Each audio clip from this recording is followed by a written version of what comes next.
أعوذ بالله من الشيطان الرجيم بسم الله الرحمن الرحيم نحمده ونصلي على رسوله الكريم وعلى عبده المسيح الموعود۔ درس کتاب کشتی نوح، تصنیف لطیف سیدنا حضرت اقدس مسیح موعود علیہ السلام، حاشیہ متعلق صفحہ نمبر 69۔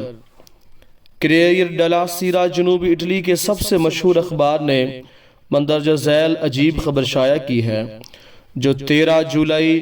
1889 کو یروشلم میں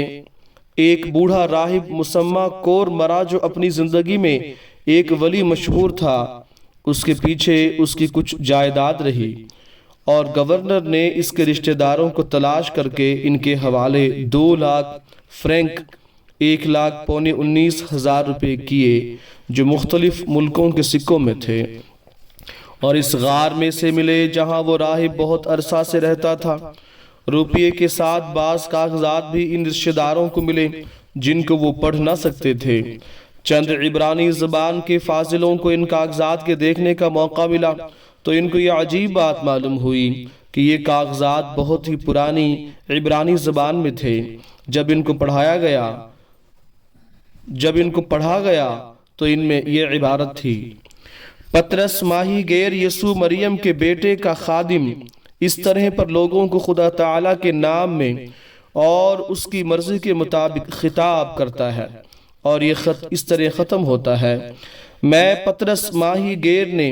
یسوع کے نام میں اور اپنی عمر کے 90 سال میں یہ محبت کے الفاظ اپنے آقا اور مولا یسوع مسیح مریم کے بیٹے کی موت کی 3 عید فصح بعد، یعنی 3 سال بعد، خداوند کے مقدس گھر کے نزدیک بولیر کے مکان میں لکھنے کا فیصلہ کیا ہے۔ ان فاضلوں نے یہ نتیجہ نکالا ہے کہ یہ نسخہ پطرس کے وقت کا چلا آتا ہے۔ لنڈن بائبل سوسائٹی کی بھی یہی رائے ہے، اور ان کا اچھی طرح سے امتحان کرانے کے بعد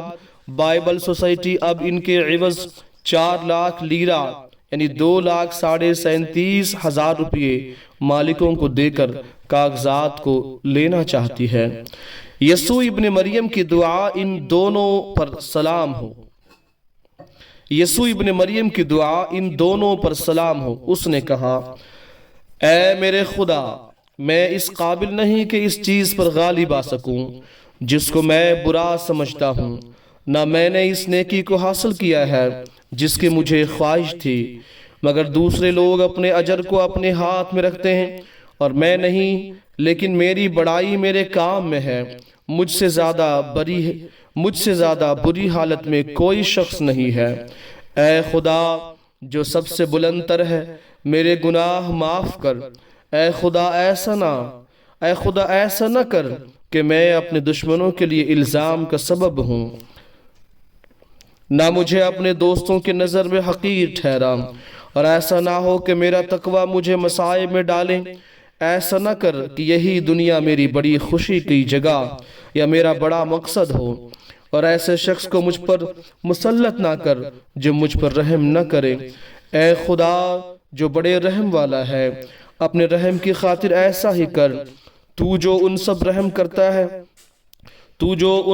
رحم کرتا ہے جو تیرے رحم کے حاجت مند ہے۔ شاہد من بنی اسرائیل، ایک اسرائیلی عالم توریت کی شہادت دربارہ قبر مسیح۔ میں شہادت دیتا ہوں کہ میں نے دیکھا ایک نقشہ پاس مرزا غلام احمد صاحب قادیانی، اور تحقیق وہ صحیح ہے، قبر بنی اسرائیل کی قبروں میں سے ہے۔ یہ اس کی بنی اسرائیلی لکھائی ہے، اس کے نیچے ترجمہ لکھا ہے، اور وہ یہ ہے: بنی اسرائیل کے اکابر کی قبروں میں سے میں نے دیکھا یہ نقشہ آج کے دن جب لکھی۔ میں نے یہ شہادت بماہ انگریزی جون 12 1899 عیسوی سلمان یوسف اسحاق تاجر سلمان یہودی نے میرے روبرو یہ شہادت لکھی۔ مفتی محمد صادق بھیروی، کلرک دفتر اکاؤنٹنٹ جنرل لاہور: اشہدو باللہ ان ھذا الکتاب کتبہ سلمان ابن یوسف وانہ رجل من اکابر بنی اسرائیل دستخط سید عبداللہ بغدادی۔ اس کے بعد پیارے آقا علماء سے مخاطب ہو کر فرماتے ہیں ان مولویوں پر افسوس، اگر ان میں دیانت ہوتی تو وہ تقوی کی راہ سے اپنی تسلی ہر طرح سے کراتے، اور خدا نے تو نیک روحوں کی تسلی کر دی، مگر وہ لوگ جو ابو جہل کی مٹی سے بنے ہوئے ہیں وہ اسی طریق کو اختیار کرتے ہیں جو ابو جہل نے اختیار کیا تھا۔ ایک مولوی صاحب نے میرٹھ سے بذریعہ رجسٹری اطلاع دی ہے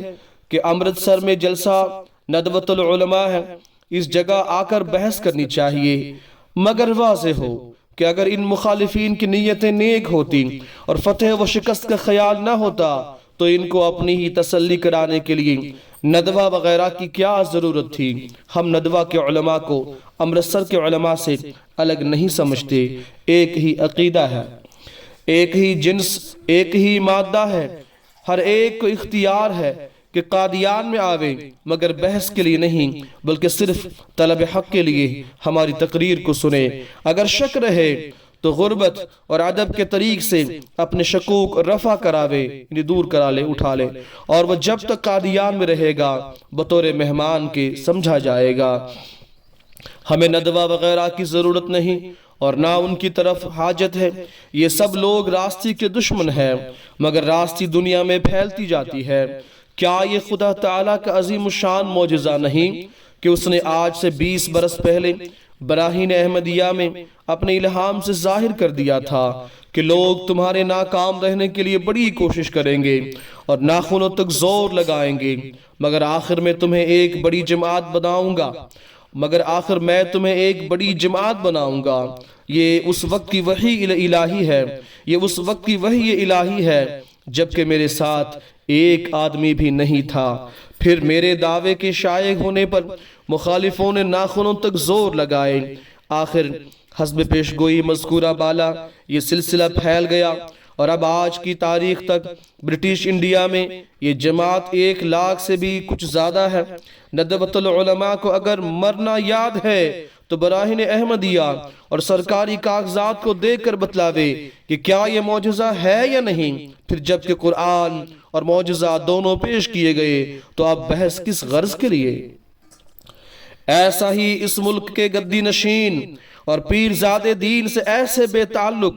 اور اپنی بدعات میں ایسے دن رات مشغول ہے کہ ان کو اسلام کی مشکلات اور آفات کی کچھ بھی خبر نہیں۔ ان کی مجالس میں اگر جاؤ تو بجائے قرآن شریف اور کتب حدیث کے طرح طرح کے